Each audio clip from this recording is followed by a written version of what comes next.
시편 127편 1절 2절 말씀을 여호와께서 집을 세우지 아니하시면 세우는 자의 수고가 헛되며 여호와께서 성을 지키지 아니하시면 파수꾼의 깨어있음이 헛되도다. 너희가 일찍 일어나고 늦게 누우며 수고의 떡을 먹음이 헛되도다. 그러므로 여호와께서 그의 사랑하시는 자에게는 잠을 주시는도다. 아멘. 항상 하나님의 은혜를 앞세우십시오라는 제목으로 말씀을 전하겠습니다. 많은 사람들이 열심히 노력하면 자신의 삶이 잘 될 것이라고 생각합니다. 그래서 과거에 대학 진학을 공부하는 수험생들에게는 사당 오락 이런 말이 있었죠. 4시간 자면은 합격, 5시간 자면 떨어진다. 그런 말이 있었습니다. 그런데 오늘 성경 말씀을 보면 인생의 형통과 성공이 인간의 열심과 수고에 전적으로 달려 있지 않다. 그렇게 말씀을 합니다. 여호와께서 집을 세우지 아니하시면 세우는 자의 수고가 헛되며 여호와께서 성을 지키지 않으면 파수꾼의 깨어 있음이 헛되도다. 너희가 일찍 일어나며 늦게 누우며 수고의 떡을 먹음이 헛되도다.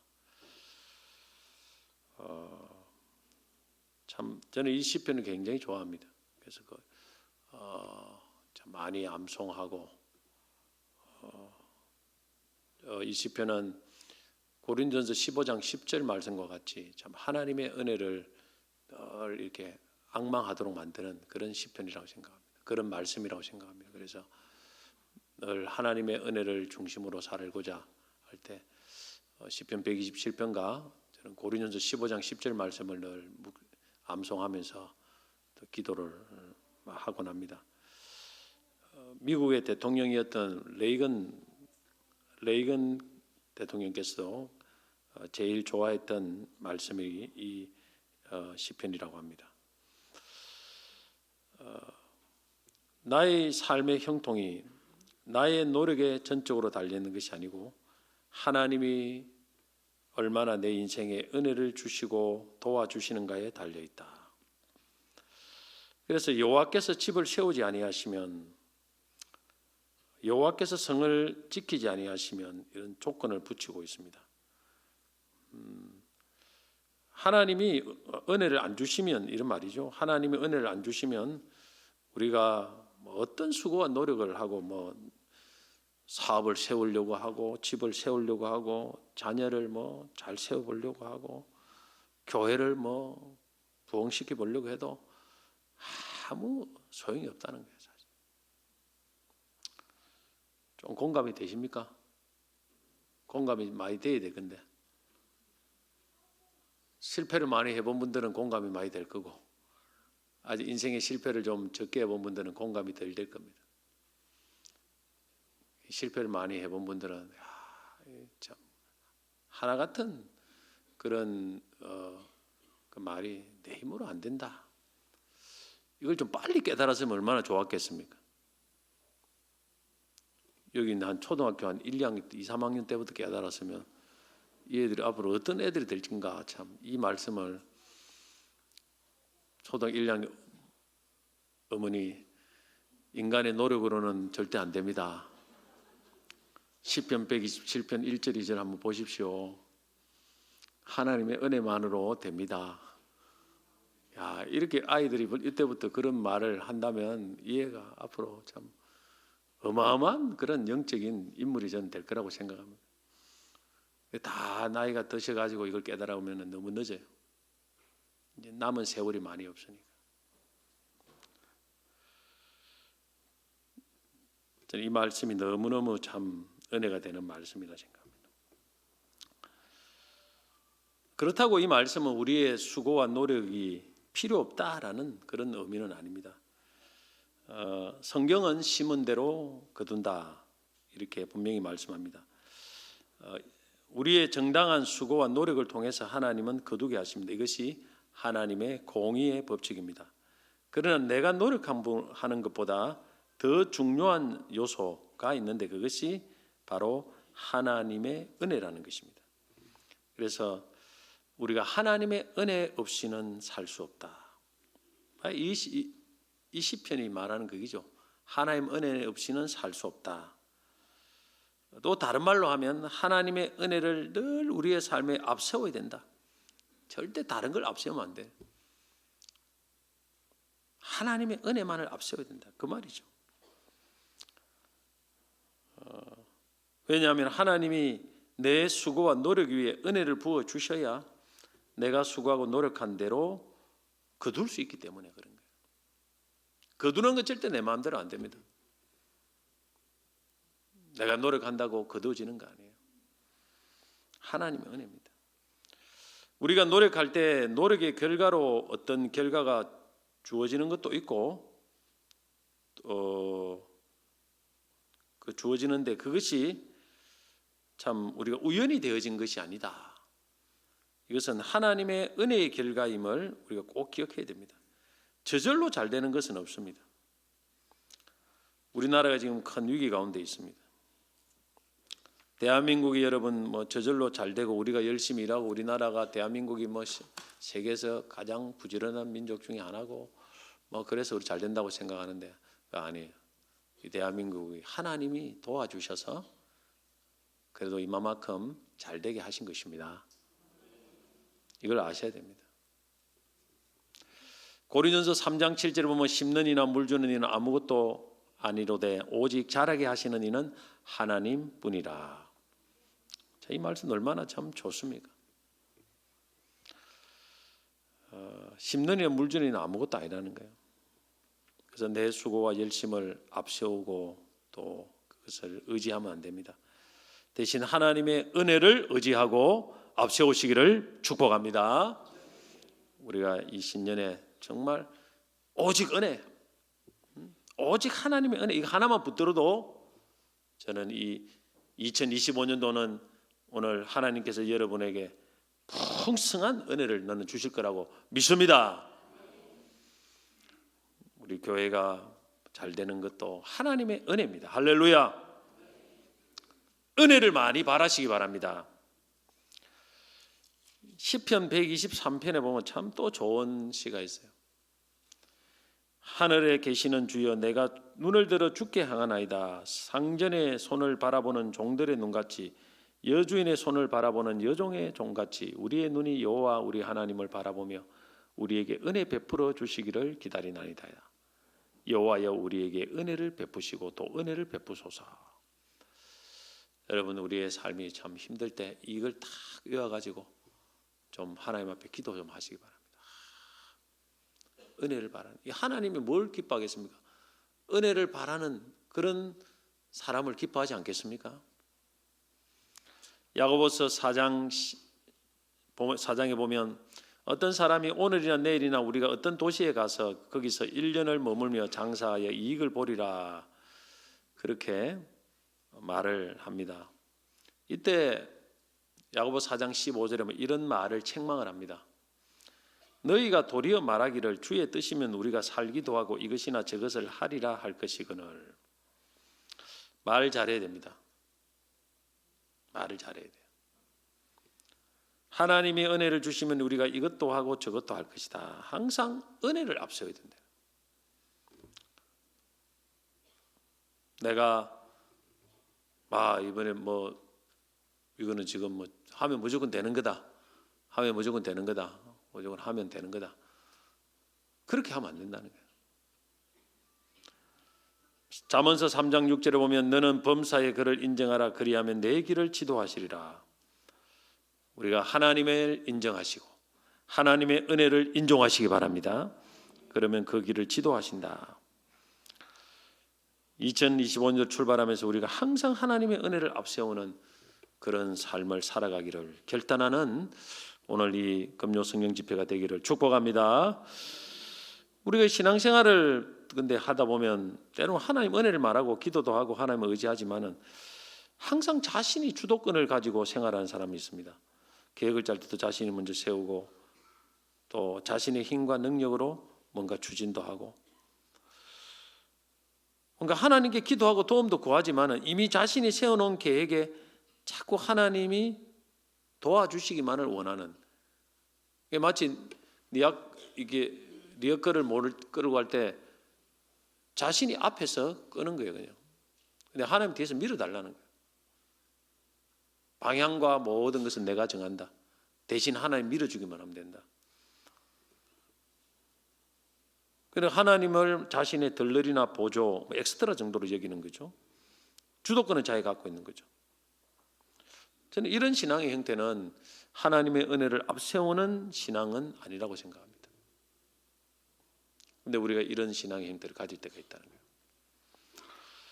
그러면 오늘 이 시편 127편에서 말하는 하나님의 은혜를 앞세우는 그런 삶은 어떤 삶입니까? 세 가지를 한번 생각해 보겠습니다. 첫째는 하나님의 뜻을 알고 따라가는 것이다. 하나님의 뜻을. 수레를 끌 때 하나님이 끌고 가시게 하고 나는 뒤에서 밀면서 따라가는 거예요. 이것이 하나님의 은혜를 앞세우는 삶입니다. 우리의 삶의 방향과 운전대를 하나님께 맡겨야 됩니다. 그리고 그 하나님이 가는 방향에 내 열심과 수고를 거기에 투자를 해야 돼요. 내 안에서 능력으로 역사한 이의 역사를 따라 내가 수고하노라. 힘을 다해 수고하노라. 사도 바울이 그렇게 말했거든요. 내가 가는 방향 따라 하나님이 수고해 주십시오가 아니고 하나님이 나를 끌고 가려고 하는 방향을 따라서 내가 힘을 다해서 수고하고 노력하는 거예요. 이게 하나님의 은혜를 앞세우는 거예요.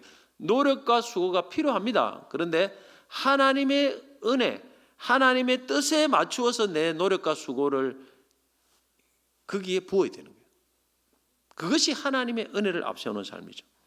우리가 하나님 뜻이 아닌데 무조건 도와달라고 하면서 하나님께 의지하는 것은 하나님의 은혜를 앞세우는 삶이라고 볼 수가 없습니다. 하나님의 은혜는 늘 하나님의 뜻과 함께 갑니다. 하나님이 여러분 우리에게 은혜를 주신 이유가 뭐겠습니까? 간단해요. 하나님의 뜻을 이루고 하나님이 영광을 받으시려는 목적입니다. 그냥 우리의 뜻을 이루기 위해서 하나님 은혜를 주시겠습니까? 절대 그렇지 않습니다. 그래서 하나님의 은혜를 앞세우는 사람 먼저 하나님의 뜻을 찾고 구합니다. 사실 이 과정이 굉장히 복잡해요. 시간도 많이 걸려요. 근데 시간이 많이 걸려도 찾아야 됩니다. 이것이 하나님의 은혜를 앞세우는 사람의 모습이라는 거예요. 다윗에게는 성전을 건축하는 것이 하나님의 뜻이 아니었습니다. 성전 건축은 그의 아들 솔로몬이 하는 것이 하나님의 뜻입니다. 그러나 다윗에게는 성전을 건축할 수 있는 모든 것이 준비되어 있었습니다. 자, 성전을 건축한 마음과 열정도 있었죠. 이 다윗이 있었습니다. 그리고 성전을 건축할 수 있는 재정도 다 준비되어 있었습니다. 누가 보더라도 성전을 짓기만 하면 될 정도로 성전 건축을 할 수 있는 모든 조건을 다 갖추었습니다. 그런데 다윗은 내려놓았어요. 왜 그랬습니까? 하나님 뜻이 아니었기 때문에. 하나님의 뜻은 우리가 가진 열정과 준비와 항상 일치한다고도 볼 수가 없습니다. 교회가 막 돈도 많고 성전 건축 열정도 다 있다고 이게 뭐 하면 바로 되는 거 아니겠습니까? 그런데 그게 아닙니다. 물어봐야 돼요. 하나님. 여쭤봐야 됩니다. 하나님의 뜻입니까? 하나님의 뜻이 아니면 다윗처럼 내려놓아야 돼요. 그것이 바로 하나님의 은혜를 앞세우는 삶입니다.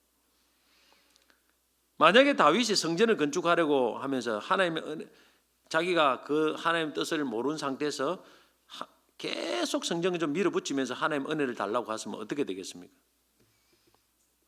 그것은 결국 하나님의 뜻을 이루는 것이 아니고 자기의 뜻을 이루는 거예요. 이것은 하나님의 은혜를 앞세우는 삶도 아니고 하나님의 은혜를 의지하는 삶도 아닙니다. 그래서 하나님의 은혜를 앞세우는 삶은 반드시 하나님의 뜻을 분명히 점검하는 과정이 있어야 됩니다. 그리고 하나님의 뜻이 아니면 내려놓고 하나님의 뜻일 때 내가 따라가는 거예요. 이것이 바로 하나님의 은혜를 앞세우는 삶입니다. 많은 성도들이 여기에서 사실 많이 걸려요. 열심히 했는데 뭐 되는 건 없는 것 같아요.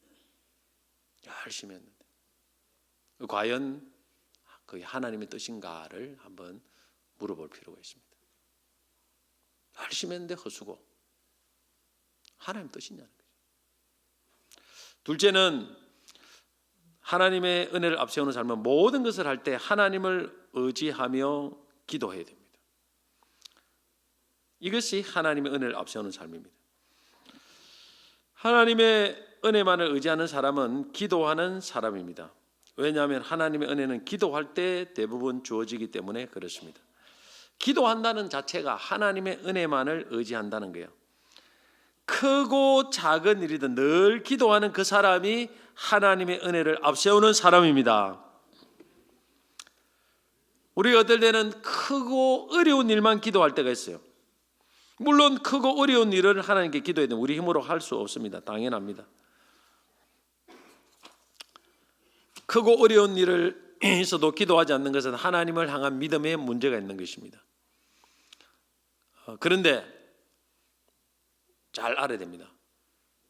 기도는 그 일에 큰 일을 놓고 기도할 때는 크게 기도를 해야 된다는 거예요. 크게 그 문제만큼 크게 기도해야 됩니다. 이것이 하나님의 은혜를 앞세우는 사람의 모습이에요. 우리가 행복 나눔 같은 축제 같은 크고 어려운 일을 기도할 때 기도를 조금만 한다고 생각해 보세요. 그냥 대충 한 일주일 정도 대충 하면 기도했으니까 하나님이 뭐 알아서 해주시겠지. 안 하는 것보다 훨씬 낫지만 그렇게 보면 남는 게 없어요. 헛수고입니다. 해보면 안 하는 것보다 나아요. 그러나 실제 해보면 남는 게 별로 없어요. 기도는 문제 크기만큼 기도해야 돼요. 이것이 하나님의 은혜를 앞세우는 거예요. 사실 왜 문제 크기만큼 기도해야 되느냐 하면은 문제가 큰데 간단하게 그냥 기도하고 응답해 주시면 앞으로 계속 그런 식으로밖에 기도할 수 없어요. 그래서 하나님이 문제만큼 기도할 때 기도만큼 은혜를 주시는 경우가 많습니다. 이 원리를 좀 아셔야 됩니다. 그래서 이걸 통해서 하나님께서 진짜 하나님이 어떻게 은혜를 주시는가를 많이 이렇게 교훈을 하고 가르쳐 주시는 경우가 굉장히 많습니다. 그리고 작은 일이 있을 때도 기도해야 됩니다. 우리의 기도 생활에 문제가 되는 것 중에 하나가 작은 문제는 내가 할 수 있는 문제는 기도하지 않는 거예요. 그래 하나님의 은혜를 앞세우는 사람은 작은 문제도 기도합니다. 모든 것을 꼼꼼히 기도합니다. 여러분 작은 일도 하나님 은혜 없이 저절로 될 것 같습니까? 될 것 같습니까? 안 됩니다. 지금 다 밥 다 돼가 숟가락만 뜨면 그냥 밥 먹으면 될 것 같은데 그 뜸이 안 들어요. 아니 다 된 거예요. 다 됐는데 숟가락만 뜨면 먹으면 되는데 그게 밥이 안 돼요. 계속 그게 10년 20년 가는 거예요. 이런 경우가 있더라는 거예요. 사실은 하나님은 작은 문제도 굉장히 신경을 쓰십니다. 참새 한 마리가 팔리는 것도 두 마리가 팔리는 것도 하나님의 섭리가 없이는 이루어지지 않는다. 허락이 없이는 이루어지지 않는다. 분명히 말씀했고요. 우리 머리털까지 다 세시고 계신다고 말씀했습니다. 이런 하나님은 우리의 이런 작은 일까지도 굉장히 신경을 쓰며 다스리고 계십니다. 그런데 우리가 작은 일이라고 기도하지 않으면 이것은 하나님의 주권과 은혜를 무시하는 거예요. 그래서 작은 일에 기도하지 않으므로 큰 시험에 빠지는 경우가 심심찮게 일어납니다. 하나님께 때때로 우리에게 하나님 주권을 가르치기 위해서 그렇게 하시는 경우가 많습니다. 지금 잘 된다고 기도하지 않으면 어느 순간에 시험이 올 수 있습니다. 작은 일이라고 기도하지 않으면 이 작은 문제가 큰 시험으로 연결될 수 있다는 사실을 아셔야 됩니다. 가나안을 정복하는 과정에서 여호수아가 이끄는 이스라엘이 가나안 땅에 살고 있는 기본 족속이 먼 나라에서 온 사신 흉내를 내고 헤어진 전대와 찢어져서 기운 가죽 포도주 부대를 나귀에 싣고 낡은 신발을 신고 곰팡이 난 떡을 준비해서 우리는 먼 나라에서 왔는데 당신의 종으로서 평화 조약을 맺읍시다 하니까 여호수아와 그 백성들이 리더들이 하나님께 묻지 않고 그만 하친 조약을 덜컥 맺고 맹세까지 하고 말았습니다.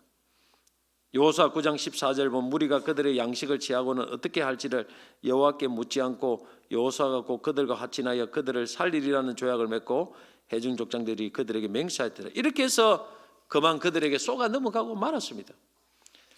당시 그들이 전쟁을 한다면은 사실 기도를 했겠죠. 그런데 와서 평화조약을 맺자 하고 뭐 행색이 몰골이 또 형편이 없으니까 그래 이거는 기도해 볼 필요도 없다. 적극적으로 어떤 일을 한 거예요. 적극적으로 어떤 일을 결정한 겁니다. 이것이 사단의 속임수예요. 오늘 우리가 참 기도하지 않고 어떤 적극적으로 때로는 여호수아와 이스라엘 백성들처럼 그렇게 어떤 일을 할 때가 있습니다. 그럴 때 이 문제가 커질 수 있다는 것입니다.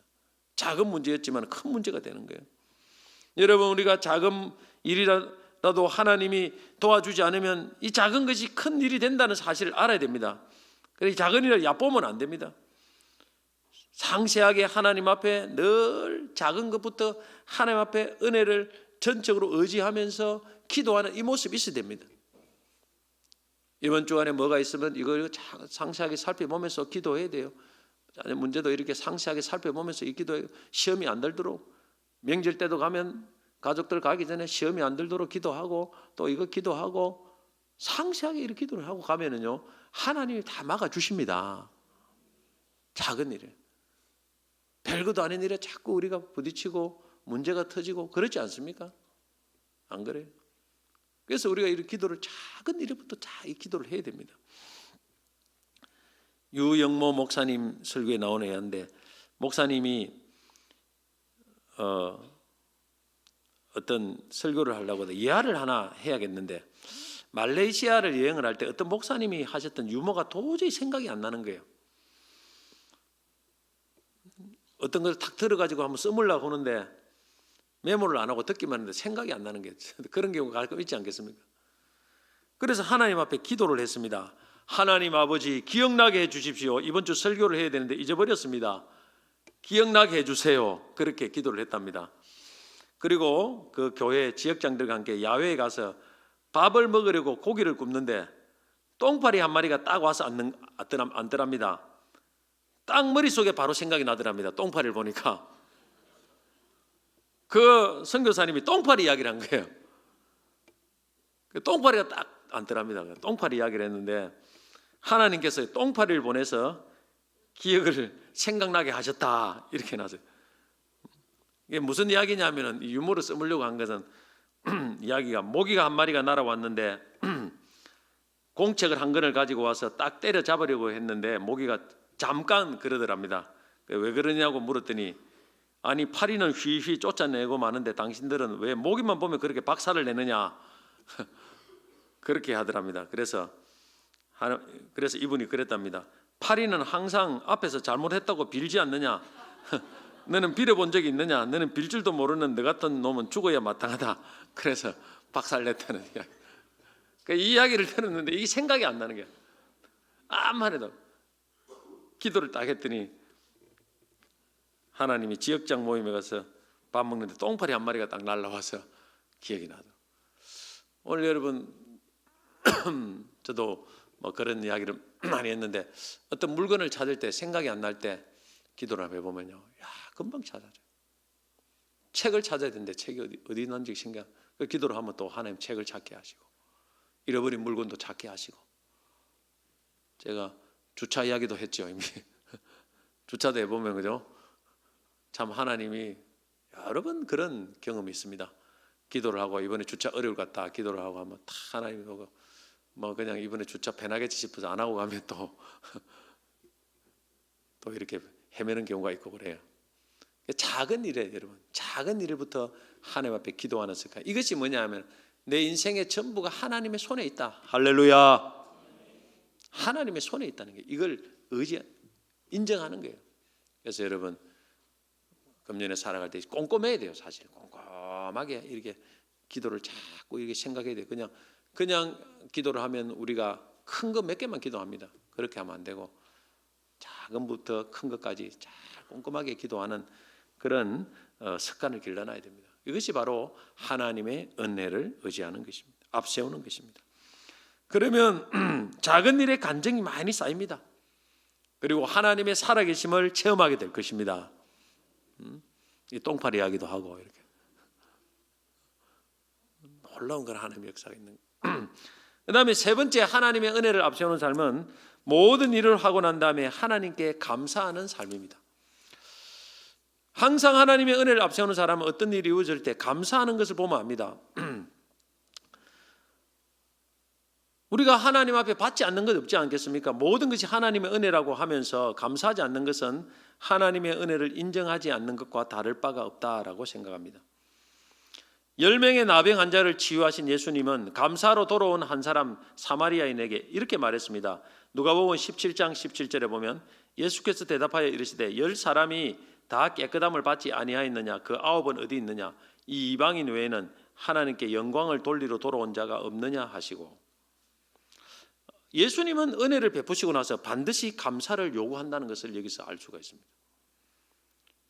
내가 너에게 은혜를 줬는데 은혜만큼 감사하라는 거예요. 은혜만큼. 그게 예수님이 우리에게 요구하시는 것입니다. 여러분, 문제만큼 기도하고 은혜만큼 감사하고, 한번 따라합시다. 문제만큼 기도하고 받은 은혜만큼 감사하자. 이걸 꼭 기억하세요. 이게 뭐냐면 하나님의 은혜를 앞세우는 삶의 모습입니다. 세상에 우연은 없습니다. 우연히 되어졌더라도 그것도 하나님의 은혜입니다. 내가 기도를 해서 받아도 하나님의 은혜입니다. 그냥 기도도 안 했는데 주어져도 하나님의 은혜입니다. 이걸 하나님의 은혜를 받았으면 감사를 좀 해야 돼요. 감사를. 그냥 씩 넘어가 버리면 안 돼요. 은혜를 많이 받았는데 평상시와 똑같이 하면 안 됩니다. 감사를. 우리 감사 노트에도 적어야 됩니다. 적어놓고 하나님께 감사하고, 적으면 말하는 것보다 더 하나님이 기록이 남지 않습니까? 저는 제 이야기를 죄송한데 그래도 저는 주일날 하면 감사헌금을 할 때 딱 기본을 정합니다. 기본 액수를 딱 정해요. 그것도 뭐 적지는 않아요. 기본을 정해놓고 그 주간에 또 특별히 감사하는 게 있으면 거기서 계속 올려요. 기본을 정해놓고 올립니다. 뭐 교회적으로 감사할 일 있으면 또 사회훈련을 마쳤으면 또 감사. 뭐 교회 뭐가 있으면 좋은 일 있으면 또 감사. 이게 기본에서 항상 이렇게 올라갑니다. 근데 막 특별할 때가 너무 많아요. 한번 쓱 넘어갈까 어떤 데는 그러면 마음이 찜찜해요. 하나님 주신 은혜가 있는데 그냥 기본만 할까 하면 마음이 엄청 안 좋아요. 굉장히 찜찜해요. 마음이. 그래도 기본도 이것도 다 하는데 뭐 특별하게 안 해도 하네. 하나님이 성령께서 굉장히 근심하는 거예요. 그래서 늘 그런 식으로 저는 감사를 합니다. 그래서 하나님이 뭐 좋은 일 있는데 뭐 똑같이 할 수는 없어요. 좋은 일 있으면 하나님이 주신 받은 은혜만큼 감사하는 거예요. 저는 이것이 하나님의 은혜를 인정하는 것이라고 생각합니다. 우리가 감사 은혜를 많이 주셨는데도 아무 생각 없이 하는 것은 그런 습관적이고 형식적인 신앙생활이 될 수 있습니다. 하나님과 우리와의 관계는 굉장히 인격적이에요. 인격적입니다. 굉장히 계속 이렇게 반응을 합니다. 하나님 앞에 반응하고 이렇게 하는 거예요. 그래서 받은 은혜만큼 또 문제만큼 기도하고 또 그것을 제목이 있으면 기록해야 됩니다. 우리 여러분 매일 감사, 지금 7가지 감사 운동, 저는 참 하나님이 이거 잘했다고 생각해요. 굉장히. 자, 하고 계십니까? 하시는 분 한번 손 들어보세요. 빨리 들었다 빨리 내려세요. 한번 해보세요, 여러분. 뭐 안 하셔도 상관없지만은 진짜 내게 유익한 것 같아요. 너무너무 그래. 야, 이거 참 다른 유익하다. 매일 저녁마다 이 감사 제목을 찾는 거예요. 깜빡하면 어떤 때로 깜빡해도 노트에다가 적었는데 깜빡하면 이제 휴대폰에다가 또 어떤 데는 딱 적어놔요. 그래 한다고. 근데 깜빡할 때가 있어요, 한번. 그래도 어쨌든 하나님께서는 저는 3가지는 감사합니다. 최소 3가지는 하루에. 그래 그거 가지고 나중에 일주일에 7가지를 하나님께 다시 감사하죠. 그 중에 여러분, 이 감사는 하나님이 주신 은혜를 인정하는 것입니다. 할렐루야. 감사가 풍성할수록 하나님의 은혜를 더 많이 인정하는 것입니다. 여러분, 그런 사람의 하나님이 어떻겠습니까? 그들의 수고를 저는 헛되지 않게 하신다고 생각합니다. 만약에 이제 이거는 뭐 불경스러운 거지만 그 예를 들어서 이해를 하기 쉽게 해서 만약 여러분이 하나님 자리에 앉았다면 어떻게 하겠습니까? 작은 그래도 계속 감사하는 사람에게 더 풍성한 은혜를 주겠습니까? 아니면 하나님 은혜를 줘도 뭐 계속 감사 안 하고 패스 해버리는 사람에게 더 은혜를 주겠습니까? 이 사람 줘봐도 만나 감사도 안 하는데 이 사람 주면 계속 리스판스가 오는데 여러분이 하나님 같으면 누구에게 더 은혜를 주겠습니까?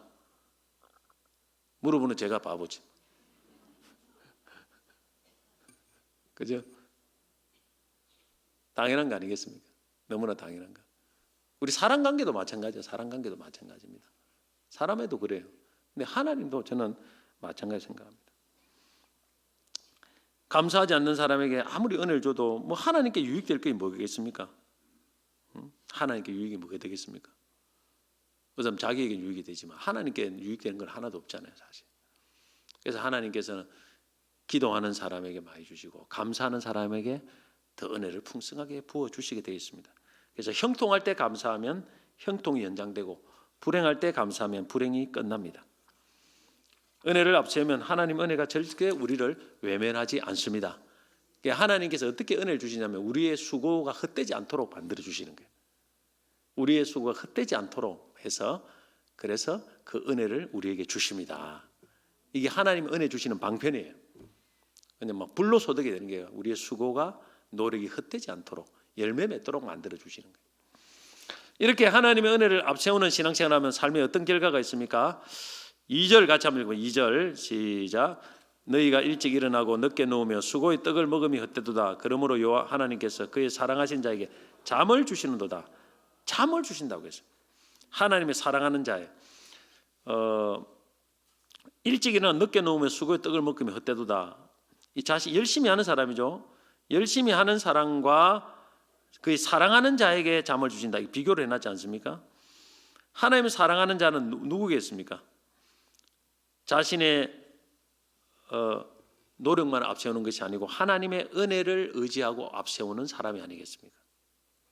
그런 사람에게 잠을 주신다. 이 잠이 무엇을 의미할까? 여기서 잠은 사실 단잠을 말합니다. 단잠, 아주 평온하고 깊은 숙면을 말하는데 이 잠은 사실 하나님 주시는 기쁨과 평안을 의미합니다. 사실 기쁨과 평안을 의미하는 거예요. 여기서 그래서 레미야서 31장 25절 26절 보면 이는 내가 그 피곤한 심령을 상쾌하게 하며 모든 연약한 심령을 만족하게 하였습니다. 내가 깨어보니 내 잠이 달더라. 마음이 상쾌하는 거예요. 만족한 거예요. 그래서 잠이 달더라는 것입니다. 잠언서 4장 16절 보면 그들은 악을 행하지 못하면 자지 못하며 사람을 넘어뜨리지 못하면 잠이 오지 아니하며 사람이 악하고 마음이 힘들면 잠을 잘 수가 없습니다. 그리고 마음에 두려워하는 사람은 단잠을 잘 수 없다고 했습니다. 잠언서 3장 24절에 보면 내가 누울 때에 두려워하지 아니하겠고 내가 누운 적 내 잠이 달리로다. 이게 잠이라는 것은 여기서 단잠을 말하는데 이것은 하나님 주시는 평안과 기쁨을 말하는 것입니다. 하나님의 은혜를 앞세우는 사람에게 하나님께서는 뭘 주신다는 겁니까? 마음의 평안과 기쁨을 주신다는 거예요. 그러나 하나님의 은혜를 앞세우지 않고 자기의 열심만 갖고 수고만 갖고 하는 사람은 늘 근심합니다. 수고해도 계속 근심이 끊이지 않아요. 이거 되겠는가 계속 미래를 걱정합니다. 걱정이 많습니다. 그러나 하나님의 은혜를 앞세우고 의지하는 사람은 다릅니다. 그 마음이 평안합니다. 이사야서 26장 3절에 보면 주께서 심지가 견고한 자를 평강하도록 지키시리니 이는 그가 주를 신뢰함이니라. 하나님이 평안을 주시는 사람은 하나님의 은혜를 신뢰하는 사람이다. 은혜를 앞세우는 사람이다. 사실 우리가 어떤 수고를 해도 당장 그 수고가 헛될 것인지 아닌지를 잘 모릅니다. 시간이 지나봐야 알아요. 그러나 여러분 꼭 기억합시다. 하나님의 은혜를 앞세우는 수고는 절대 헛되지 않습니다. 절대 헛되지 않습니다. 그러나 지금 당장은 몰라요. 그런데 우리가 하나님의 은혜를 의지하면서 내가 수고하는가 안 하는가를 알 수가 있어요. 그게 뭐냐 하면은 평안입니다. 마음의 평안. 평안과 기쁨이 넘쳐야 돼요. 그래서 우리가 하나님의 무엇을 할 때 기쁨과 평안 가운데 일을 하면은 그 수고는 헛되지 않습니다. 여러분 하나님의 교회 일도 기쁨과 평안으로 해보세요. 그거는 하나님의 은혜를 앞세우기 때문에 그런 마음이 드는 거예요. 그러면 그 수고가 절대 헛되지 않습니다. 마음이 자유롭습니다. 하나님께서 반드시 선한 열매를 맺게 하십니다. 그래서 우리가 열심을 내고 수고를 해도 항상 은혜 중심으로 평안을 누리면서 해야 됩니다. 평안이 깨지면 내가 은혜 중심에서 삶에서 이탈할 수가 있습니다. 그래서 다시 은혜를 생각해야 돼요. 하나님의 은혜를 앞세우면서 어떤 수고를 하고 봉사를 해야 됩니다. 그런 평안이 찾아와요. 무엇을 하든지 마찬가지입니다. 그렇게 해야 나중에 하나님께서 우리의 수고를 세워주신다는 거예요. 자, 여러분, 하나님이 기도하면서 일을 해야 됩니다. 그죠? 하나님 뜻을 분별하면서 일하셔야 됩니다. 기도하면서 수고해야 됩니다. 그 다음에 감사하면서 수고해야 됩니다. 거기다가 평안을 누리면서 수고해야 됩니다. 이 네 가지가 딱 되면은 그 수고는 절대 헛되지 않습니다. 하나님이 그 수고에 반드시 놀라운 열매를 맺게 해 주십니다. 그걸 계속 점검을 하셔야 돼요. 우리가 자칫 잘못하면 수고하고 열심히 일을 하면서도 계속 근심, 걱정, 다투고 막 이런 게 많아요. 은혜를 앞세우세요. 우리가 한다고 되는 건 아니에요. 하나님이 은혜를 주셔야 가능합니다. 그래서 혹 우리가 하나님 은혜보다 앞서 나가면 안 됩니다. 그래서 하나님 은혜를 늘 앞세우는 삶을 살아야 돼요. 그래서 기도부터 하고 또 진 은혜에 감사하고 하나님 뜻을 분별해보고 또 내 마음속에 평안을 맛보고 평안을 하면서 평안이 없으면 점검하셔야 돼요. 다시 하나님 은혜를 바라보면서 내 마음에 평안이 임할 때에 그럴 때 다시 수고를 해야 됩니다. 이 네 가지를 꼭 여러분 기억하셔서 금년 한 해 여러분 하나님의 은혜만을 앞세우는 그런 삶을 살아가시기를 축복합니다. 그래서 여러분의 삶에서 놀라운 하나님의 역사가 일어나기를 축복합니다.